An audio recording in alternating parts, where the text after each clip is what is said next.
awit diha sa Salmo nga nagkanayon.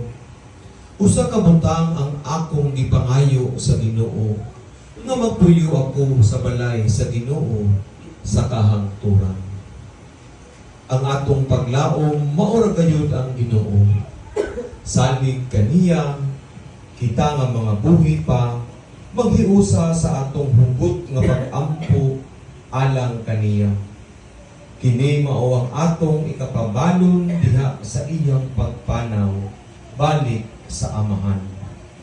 Tinuod lisod dawaton, kung ang usa sa atong igsuon mubiya na.